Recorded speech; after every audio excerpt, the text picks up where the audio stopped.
আপনি আমাকে বিয়ে কেন করলেন? বিয়ে মানুষ কেন করে জানেন না? জানি, কিন্তু আপনি কেন করলেন সেটাই তো বুঝতে পারছি না। ফ্যামিলির বিরুদ্ধে গিয়ে কখনো কথা বলিনি, তাই বিয়েটা করে নিয়েছি। আজব পাবলিক আপনি। আমাকে চিনেন না, জানেন না, হুটহাট করে বিয়েটা করে নিলেন। সবসময় কি বিয়ের আগেই চিন্তা হয়, জানতে হয়? বিয়ের পরও তো চেনা যায়, জানা যায়, তাই না? আরে বাবা, আমি ওরকম কথা বলছি না। আপনি তো আমাকে চেনেন না। আমি ভালো নাকি খারাপ, আমার মধ্যে কোনো বদ অভ্যাস আছে কিনা, নাকি আমি কোনো বাজে ছেলে, সেটাও তো একটাবার জানার চেষ্টা করতে পারতেন। সেটা না করে এমন কি হলো যে ফ্যামিলি বললো, আর আপনি হুটহাট করে আমাকে বিয়েটা করে ফেললেন।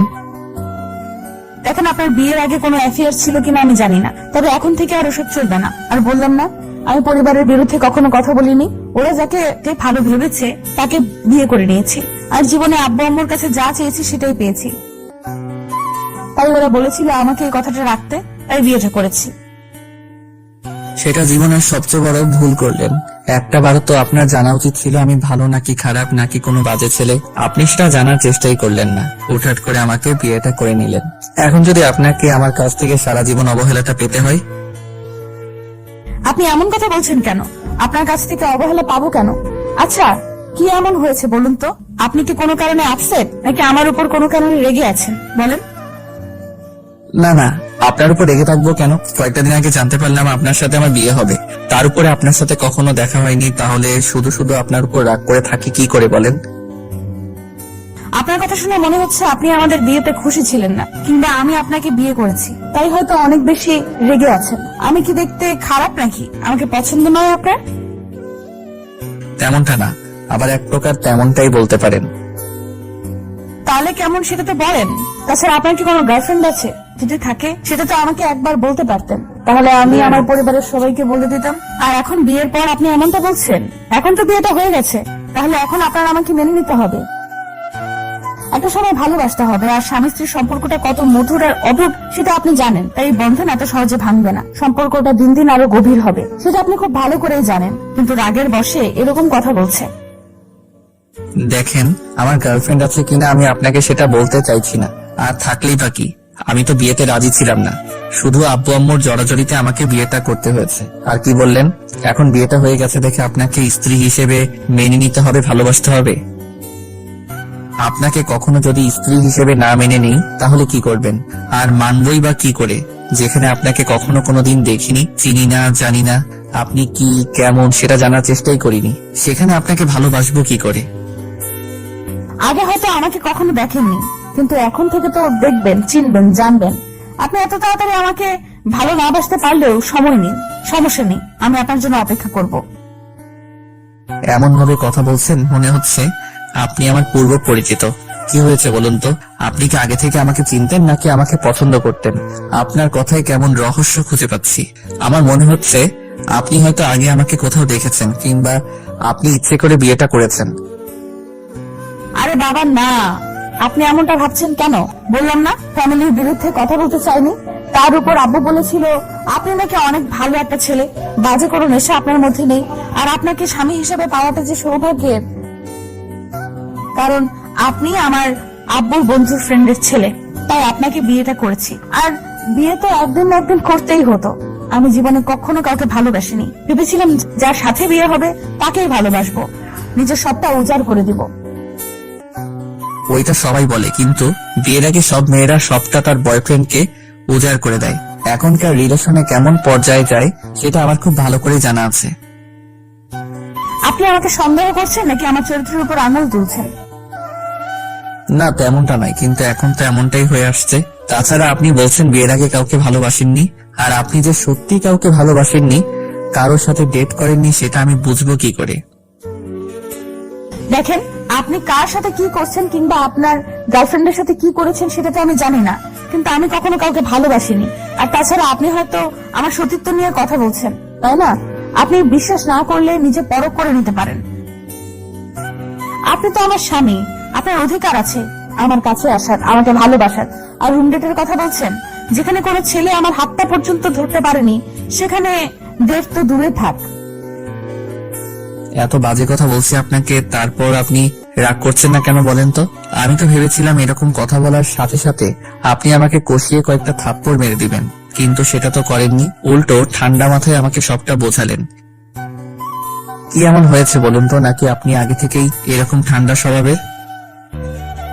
বললাম না আপনি আমার স্বামী, তার উপর এখনো কাউকে ভালোবাসিনি। আপনি এই কথাটা আমাকে বলতেই পারেন, এতে রাগারাগি করার কি আছে? এমন না যে বিয়ের আগে আপনি এর প্রমাণ চেয়েছেন, বিয়ের পরে তো আপনি প্রমাণ চেয়েছেন, তাই না? আর যেটা সত্যি আমি সেটাই বললাম। তাছাড়া আমি তেমন বাসা থেকে বের হতাম না, আর বের হলেও পর্দা করে বের হতাম, তাই কোনো ছেলে আমাকে দেখেনি। সবাই ভাবতো কালো বলে বোরকা পরতো। তারপর আমার কোনো ইচ্ছা ছিল না বয়ফ্রেন্ড বানানোর। আর ওই যে বললাম যে আজকালকার রিলেশনটা কত দূরত্বে গিয়ে গড়ায় সেটা আমিও জানি, তাই ইচ্ছাই হয়নি। ভেবেছিলাম স্বামীকেও সবটা উজাড় করে দিয়ে ভালোবাসবো, কিন্তু সেটা আমাকে মেনে নিতেই চাইছে না। আচ্ছা একটা কথা বলুন তো, আপনি আমাকে এসব কথা বলে রাগিয়ে দিতে চেয়েছিলেন, তাই না? যেন রেগে গিয়ে আমি আপনার থেকে দূরে থাকি, তাই না? সাথিয়ার কথায় নিলয় কিছুক্ষণ চুপ করে ওর মুখের দিকে তাকিয়ে রইল। তখন সাদিয়া মুচকি হাসি দিয়ে ওর পায়ে হাত দিয়ে সালাম করে বলতে লাগলো, অন্য মেয়েরা কি করতে জানি না, কিন্তু আপনি আমার স্বামী, তাই আপনাকে আমি 3 বার কবুল বলার পর থেকে মেনে নিয়েছি। আপনি যা খুশি প্রশ্ন করতে পারেন, আমি যেটা করিনি সেটা দোষ যদি আমার ঘাড়ে দেন তাতেও আমার কোনো আপত্তি নেই, কারণ উপরওয়ালা সবটা জানে। আমি বুঝতে পারছি আপনি হয়তো রাগের বশে এমনটা করছেন। আচ্ছা একটা কথা বলুন তো, আপনি যদি বিয়েতে রাজি না থাকতেন, খুশি না হন, তাহলে একটা বার বাসায় বলতে তো পারতেন, আমার সাথে একটু কথা বলতেও পারতেন।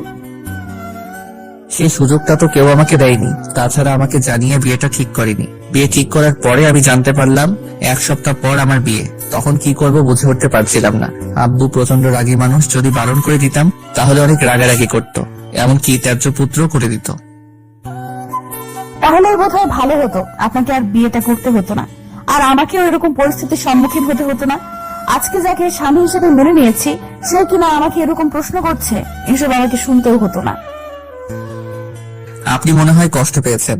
আমি কিন্তু আপনাকে কষ্ট দেওয়ার জন্য কথাগুলো বলিনি, রাগানোর জন্য বলেছিলাম, যেন আপনি রেগে গিয়ে আমার গায়ে হাত তোলেন আর আমাদের মাঝে দূরত্বের সৃষ্টি হয়। কিন্তু আপনি দেখছি রাগ করার জায়গায় কষ্ট পেলেন। প্লিজ কষ্ট পাবেন না, আমি কাউকে কষ্ট দিতে চাই না। তাই যদি না হয় তাহলে আব্বু আম্মুর কথাতে বিয়েটা করে নিয়েছেন, এখন আমাকে মেনে নিচ্ছেন না কেন? বুঝতে পারছেন আপনি আমাকে না মেনে নিলে আমি কতটা কষ্ট পাবো? আপনার আব্বু আম্মু যখন জানতে পারবে তাদের পছন্দের মেয়েকে আপনি বিয়ে করার পর এখন থেকে মেনে নিতে চাইছেন না, তাহলে তারা কতটা কষ্ট পাবে? নিলয় কথা বলছে না, মাথা নিচু করে আছে। এবার সাদিয়া ওর সামনে এসে তারপর ওর একটা হাত ধরে টানতে টানতে ওকে বিছানায় নিয়ে গেল। নিলয় অবাক হয়ে ওর দিকে তাকিয়ে আছে দেখে সাদিয়া ওকে বিছানায় বসিয়ে দিয়ে তারপর ওর সামনে হাঁটু গেড়ে বসে ওর পায়ের কাছে বসে বলতে লাগলো, সব জায়গাটায় আমাকে দিতে হবে না, এই জায়গাটা অন্তত সারা জীবনের জন্য ঠাঁই দিয়ে। একটা মেয়ের বিয়ের প্রথম সম্পর্কটা ভেঙে গেলে না তার জীবনের স্বপ্ন আলো আশা কিছু থাকে না। আমি আমার বিয়েটা নিয়ে অনেক স্বপ্ন দেখেছিলাম, ভেবেছিলাম যেদিন বিয়েটা হবে সেদিন থেকে স্বামীকে ভালোবাসতে শুরু করব। আর বললাম তো কবুল বলার পর থেকে আপনাকে সবটা মেনে নিয়েছি, তাই অন্য কোথাও কিংবা অন্য কাউকে বিয়ে করার কথা চিন্তা করতে পারবো না। আপনি বলেন আমাকে বাসায় রেখে আসার কথা বলবেন না, তাহলে আমি অনেক বেশি কষ্ট পাবো। প্লিজ আপনি একটু দয়া আমার উপরে করবেন। আমি বুঝতে পারছি আপনি হয়তো বিয়েতে রাজি ছিলেন না, হয়তো আমি আপনার জন্য যোগ্য না, কিংবা আমার মধ্যে এমন কোনো কিছুর কমতি আছে যেটা আপনি আপনার বউয়ের মধ্যে দেখতে চাইছিলেন না। নিলয় কোনো কথা বলছে না, সাদিয়ার অসহায় দৃষ্টির দিকে তাকিয়ে আছে। নিলয় ভেবেছিল বাসর ঘরে এসে সাদিয়ার সাথে সিন ক্রিয়েট করবে, ওর সাথে রাগারাগি করবে, আর এমন বাজে কথা বলবে যার জন্য সাদিয়া রেগে গিয়ে ওর গায়ে হাত তুলবে, তাতে ওদের দূরত্ব সৃষ্টি হবে। কিন্তু এই মেয়ের মন অন্য ধাতুতে গড়া। ওকে এত কিছু বলার পরও মেয়েটা নিলয়ের পায়ে ঠাঁই চাইছে। নিলয় ভাবতেও পারছে না এমন একটা মেয়েকে আব্বু আম্মু ওর জন্য ঠিক করেছে। নিলয় এখন মনে হচ্ছে আব্বু আম্মু যেটা করে সন্তানের ভালোর জন্যই করে। হয়তো এই মেয়েটা ওর জন্য পারফেক্ট ছিল, তাই 8-10টা ঠঙ্গি মেয়েদের সাথে ওর বিয়েটা ঠিক করেনি। কারণ তারা ছোট ছোট ড্রেস পরে আর নিলয়ের আব্বু আম্মু অমন মেয়েদের মোটেও পছন্দ করে না। নিলয় কথা বলছে না, চুপচাপ কথাগুলো ভাবছে। সাদিয়া বুঝতে পারলো এত সহজে নিলয়ের মনটা নরম হবে না। হয়তো কোনো কারণে ও বিয়েতে রাজি ছিল না, তাই এত তাড়াতাড়ি ওর উপর চাপ দেওয়া প্রশ্নই আসে না। সাদিয়া নিজের সর্বোচ্চ দিয়ে চেষ্টা করবে নিলয়কে ভালোবেসে নিজের করে নেওয়ার। তার কথাগুলো ভেবেই ও উঠে গেল। তারপর আলমারি থেকে একটা চাদর আর বালিশ বের করে ফ্লোরে যখনই বিছানা করে শুতে যাবে তখনই নিলয় বলতে লাগলো, কি হলো, আপনি এভাবে শুচ্ছেন যে? তাহলে কোথায় শোবো? কেন বিছানায় শোবেন না? তাছাড়া আপনি ওইখানে শুলে কেমন দেখায় বলেন তো? যেখানে আপনি আমাকে স্ত্রী হিসেবে মানেন না, তার উপরে বিয়েতে আপনি রাজিও ছিলেন না, সেহেতু আপনার সাথে বিছানায় থাকাটা আমার পক্ষে সম্ভব না। আমি যদি ভুল করে আপনাকে স্পর্শ করে ফেলি, আপনি হয়তো অনেক রেগে যাবেন। এমনিতে আমি বুঝতে পারছি আপনি কোনো একটা কারণে রেগে আছেন, তাই আমি আর সেটাকে পাড়ি দিতে চাই না। আপনি শুয়ে পড়ুন, যদি মনে হয় আপনি আমাকে ভালোবাসতে পারবেন সেটা আমি বুঝতে পারবো, আর যদি মনে না হয় তাহলে তো বললাম আমাকে সারা জীবন বাসার কাজের মেয়ে করে রেখেন, আপনি যা বলবেন তাই শুনবো। সাদিয়া কথাগুলো বলে নিলয়ের দিক থেকে উল্টো দিকে ঘুরে শুয়ে পড়ল। নিলয় অবাক হয়ে ওর দিকে তাকিয়ে আছে। নিলয় বুঝতে পারছে না বিষয়টা কি হলো। যেখানে মেয়েটার সিন ক্রিয়েট করার কথা সেখানে মেয়েটা ওকে সুন্দরভাবে বুঝিয়ে দিল। এটাই হয়তো ওর ভাগ্যে ছিল, তাই ঘুমাতে পারছিল না। সারা রাত ধরে নিলয় কথাগুলো ভাবছিল। আব্বু আম্মু হয়তো ওর জন্য রাইট চয়েসটাই করেছে। নিলয় সারা রাত্রি ঘুমিয়ে সাদিয়ার দিকে তাকিয়ে রইল আর ভাবলো, নিজের অনিচ্ছা সত্য হলেও সে মেয়েটাকে বিয়ে করেছে, সে তাকে মেনে নিতেই হবে, আর না মেনে নেওয়ার কোনো প্রশ্নই আসে না। তার উপর মেয়েটাকে দেখতে প্রচন্ড পরিমাণে সুন্দরী, তারপর ওর কথাবার্তা ব্যবহার এত নরম, সেটা নিয়ে কখনো ভাবতেই পারেনি। তো পরদিন সকালে কারো চুলের পানির ছাপটা মুখের উপরে কিছু একটা পড়তেই ওর ঘুমটা ভেঙে যায়। তারপর সামনের দিকে তাকাতেই খেয়াল করে আয়নার সামনে দাঁড়িয়ে কেউ একজন গুনগুন করে গান গাইছে আর তার ভেজা চুলগুলো মুছছে। এমন কিছু দেখে নিলয় উঠে বসে। তারপর বুঝতে পারে কালকে সেই মেয়েটা ওর সামনে দাঁড়িয়ে আছে। নিলয় মেয়েটার দিকে হাঁ হয়ে তাকিয়ে রইল, কারণ আয়নায় আজকে যাকে দেখছে কালকে হয়তো ডিম লাইটের আলোতে তাকে এতটা সুন্দর লাগেনি। মেয়েটাকে দেখতে পরীদের মতো লাগছে, যেমনটা নিলয় আগে কখনো দেখেছে বলে ওর কাছে মনে হচ্ছে না।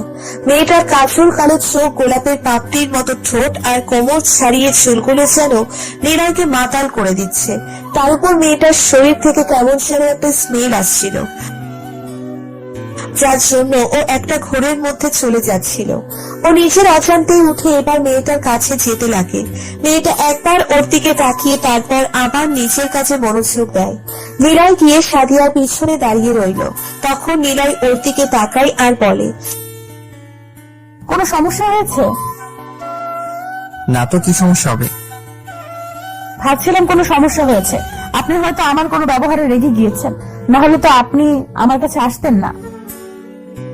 কেন, তোমার উপর রাগ করলে খুশি হতে? তাছাড়া আমার বউয়ের কাছে আমি আসতে পারবো না নাকি? লোকটার কথায় বেশি অবাক হলাম। তারপরও কিছুক্ষণ অসহায় ভাবে ওনার চোখের দিকে তাকিয়ে থেকে বললাম, আপনি তো আমাকে স্ত্রী হিসেবে মানেন না। ইভেন আপনি যেখানেই বিয়েতে রাজি ছিলেন না সেখানে আমাকে বউ বলছেন যে?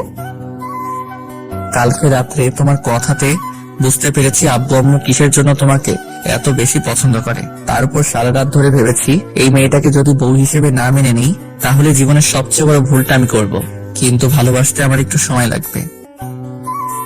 আমি কিন্তু আপনার কথাতে অবাক হচ্ছি। আপনি কি আমার সাথে মজা করছেন? আমার কথাতে তোমার এমনটাই মনে হচ্ছে। আমি মজা করার মানুষ নাকি? তুমি আমাকে বিশ্বাস করতে পারছো না, তাই না? না না, আপনি আমার স্বামী, আপনাকে বিশ্বাস করবো না কেন? কিন্তু আপনি তো বলেছিলেন আমাকে কখনো মেনে নিবেন না। আমি এটা মন থেকে বলিনি, কিন্তু এখন যদি মেনে নিতে চাই আমি কিন্তু বারণ করব না। তাহলে তো আমার বউটার কাছে আসতেই পারি, তাতে কোনো বাধা নেই। আমি কিন্তু এবারেও বারণ করিনি, আপনার ইচ্ছা। তাকে একটু আদর করে দিতেই পারি, তাই না?